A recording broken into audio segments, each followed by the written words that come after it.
안녕하십니까. 땅사고 건물사고의 땅사고TV 카페공중에서 임동성입니다. 오늘은 1월 마지막 날이고요. 착공 입주 모두 증가, 강주 광역 과잉 공급 현실화되나. 작년 착공 물량이 1만 4천여 세대고요. 올 입주 민간 공급 물량 고려하면 향후 3, 4년 대규모 입주 쏟아지고 미분양 증가, 입주율 하락 우려.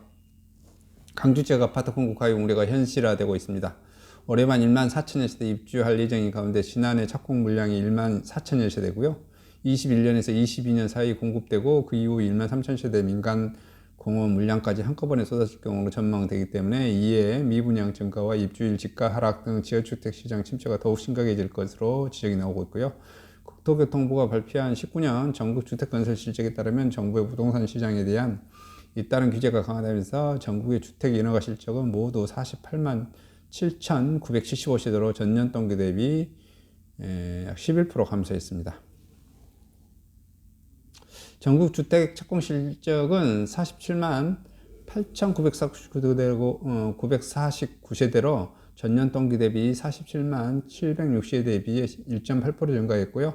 전국 분양 실적은 31만 4천여 세대, 전년 동기 대비 28만 2천여 세대에 11% 증가됐고요. 지난해 전국 주택 중국 실적은 51만 8천 세대로 전년 동기 대비 62만 6천 세대에 비해 17.4% 급감했고요. 이런 전국적인 흐름과 달리 강주 지역 주택 인허가 착공 분양 준공 실적은 일제히 높아졌습니다. 지난해 인허가 실적은 1만 9천 세대, 전년 동기 대비 1만 4천여 세대에 비해 27% 증가했고요. 5년 평균 1만 6천 770세대보다 약 14.3% 증가했고요. 향후 주택 공급률 점칠 수 있는 주택 착공과 분양 승인은 큰 폭으로 상승했습니다. 지난해 주택 착공 실적은 1만 5,918세대, 1만 4,206세대로 전년 동기 대비 8,006세대에 비해 98% 증가했고요. 5년 평균보다 14% 늘었습니다. 분양 승인 실적도 1만 4천 세대, 전년 동기 대비 8,069세대, 5년 평균 1만 760세대에 비해 각각 69.8% 증가했고요. 아파트 준공은 보통 착공 이후 2년에서 2년 6개월 정도 소요된다는 점을 감안하면 21년, 22년 사이에 1만 4천여 세대 규모 입주를 한다는 의미고요. 지난해 입주 물량 주택 준공 실적은 1만 6,263세대로 61.3%, 5년 평균 보다 약 35.6% 늘었고요. 준공 실적은 1만 4천 달했습니다.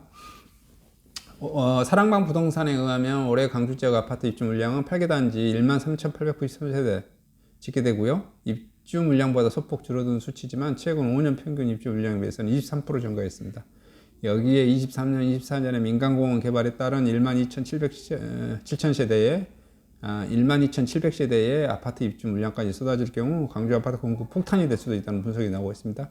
대한주택건설협회 강주 전남도에 따르면 강주 아파트 적정 입주 물량은 1만 2천 세대 보고 있고요. 향후 몇 년간 이보다 2, 3천 세대가 많은 물량 공급이 되면 공급 과잉에 따른 부작용이 현실화될 수 있고요. 이 관계자 건설사의 입장에서도 입주 대란이 발생하면 분양가의 30% 정도를 차지하는 잔금이 제대로 납부되지 않아 이익은커녕 조달한 사업비에 대해 금융비용이 급증해 수익률 악화가 될 수 있다고 덧붙였고요.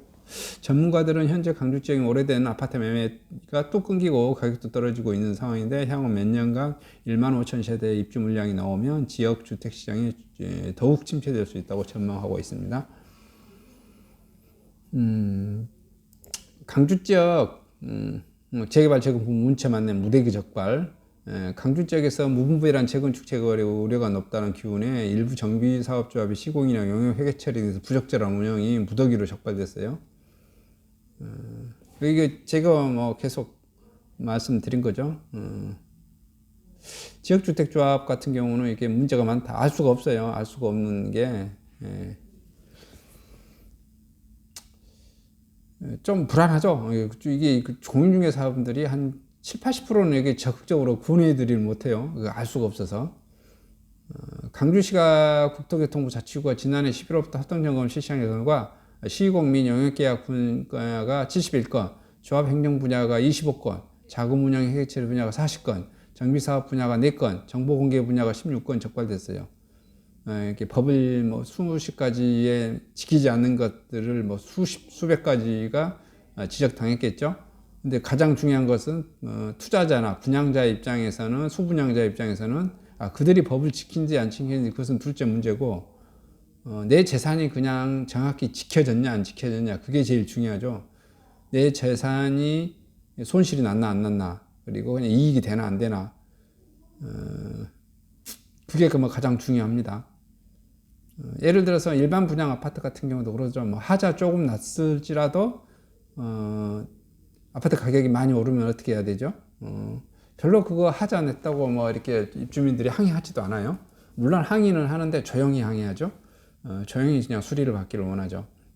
근데 마이너스가 나면 어떻게 되죠? 온 동네에 다 떠들어 버리죠. 안 떠들 것 같은데 요즘 더 떠듭니다. 왜냐? 너네 회사 엿먹어라, 똑바로 해라, 아니면 이걸 제대로 지어 놓든지, 아니면 분양가를 할인을 해 주든지, 이런 식의 협상이 되는 거겠죠. 근데 이제 조합 아파트 같은 경우도 이게 워낙 알 수 없는 게 진행되는 게 많으니, 이게 투자하실 때는 항상 조심하란 말을 밖에 해줄 말이 사실은 없어요. 사실은 적극적으로 저 같은 경우는 개인적으로 거의 그냥 권해지지를 않는데, 확실한 물건 아니면은 아예 권하기가 좀 힘든 면이 없잖아 많은 게 조합 아파트입니다. 이렇게 항상 뭐 지적사항이 많은 것을 보시니까 조심하셔야 된다, 이 말밖에는 뭐 해드릴 말이 없네요. 근데 이게 돈이 없으신 분들은 항상 조합 아파트로 가죠. 그래서 또 돈을 날리죠. 손실을 보죠. 악순환인 것 같아요.